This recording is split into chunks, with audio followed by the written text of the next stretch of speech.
Dr. Wu will present Sugemalimab versus placebo after concurrent chemoradiation or sequential chemoradiation in patients with unresectable stage 3 non-small cell lung cancer, the final PFS analysis of a phase 3 study. Dr. Wu is a tenured professor and past president of the Chinese Society of Clinical Oncology, president of the Chinese Thoracic Oncology Group, and was a member of the board of directors of the ISLAC from 2013 to 2017. Thank you, Dr. Wu. Thank you. Can you see my slide? Okay. Hello, everyone.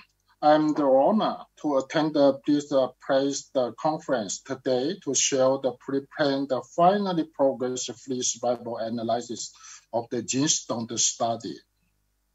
This is my disclosure. Concurrent chemoradiotherapy followed by the immunotherapy is the standard of care for patients with the unresectable stage 3 non-small cell lung cancer. But from this graphic, could you see almost less than 50% of patients could not tolerate it with the concurrent chemotherapy. They only received the sequenced chemoradiotherapy. So, such as the US, the real world data showed only the 45% of patients received the concurrent chemotherapy. In the Europe, 35 in the Belgium, 55 in the Netherlands, and 45 in the United Kingdom. Sequenced chemotherapy is the common utilized. For our knowledge, no clinical trial has shown that an anti-PD-1, PD-1 antibody as the consolidation treatment can improve survival outcome following the sequential chemoradiotherapy.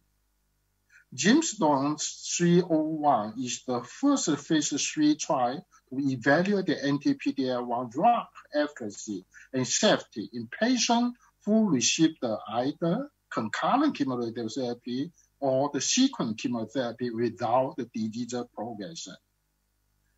The last year, we have released the pre-planned the PFS data, and the data show the hazard ratio 0.64 was observed in the median progression-free survival in the Sugemalimab and the 5.8 month in the placebo.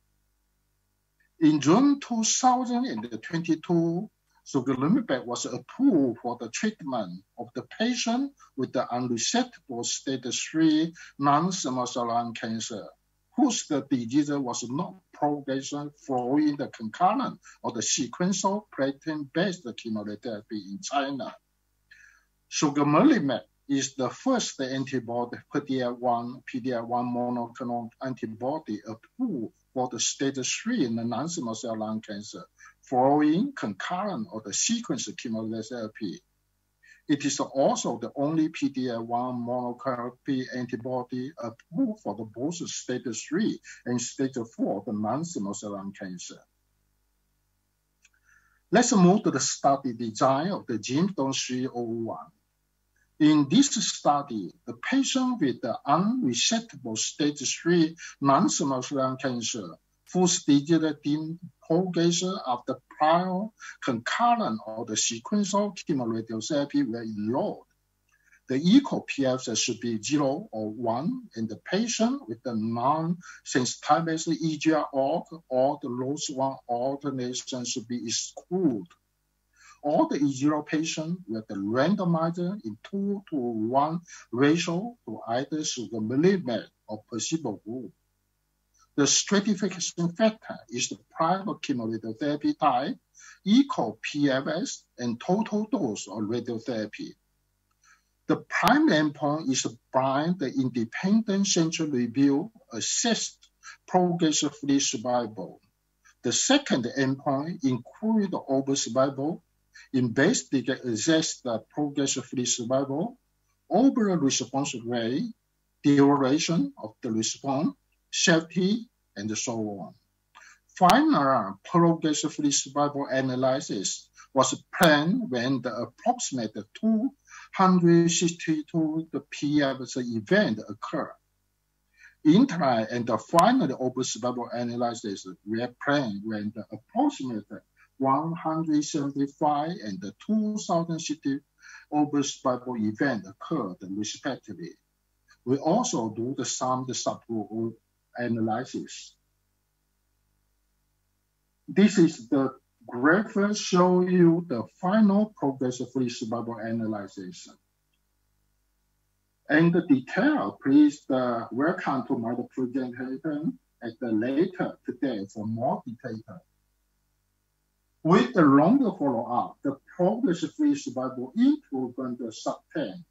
The updated progression-free survival hazard ratio was 0.65 with the median progression-free survival of the 10.5 months versus the 6.2 months, respectively. The curve separated from the month 4, and the separation was maintained toward.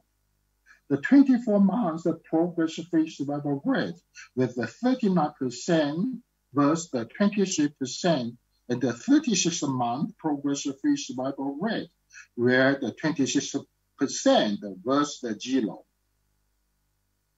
In concurrent chemotherapy subgroup, median follow-up time was 22.4 months versus the 20 months respectively. A straight hazard ratio of the 0.7 was observed with the median progression-free survival of the 8 months in the subgroup group and the 4 months in the placebo group. The progression-free survival benefit were observed of the Sugemalimab group regardless of the whether patient had received the prior concurrent chemotherapy or the sequence of chemotherapy. About the overall survival, here to find the pre-planned interim analysis of overall survival had not been reached, nor the formal test was performed.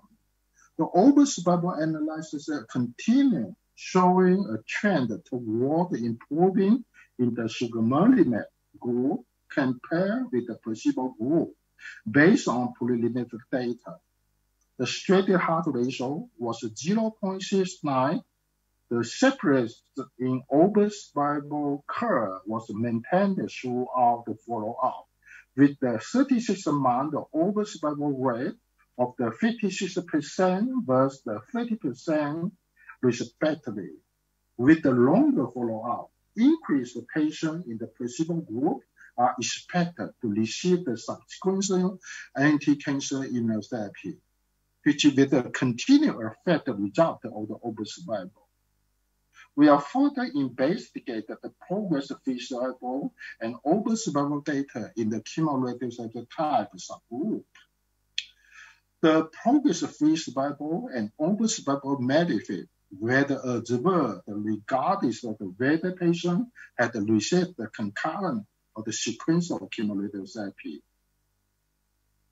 From the safety perspective, grade 3 to 5 treatment emerging advanced event occurs in the 61% patient in the Sugemalimab group and in 29% patients in the placebo group.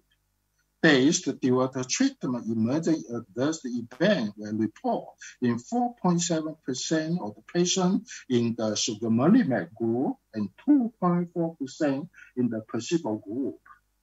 In this study, hyperthyroidism is the most common treatment-related EA in the Sugemalimab group, occurs in about 18% of the patients.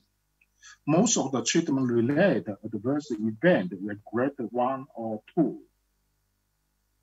In conclusion, the result of the Gemstone 301 study suggested that the Sugemalimab could be safely and effectively used after concurrent of the sequential chemotherapy and became a standard of the care in this setting for stage 3 inoperable non-small cell lung cancer.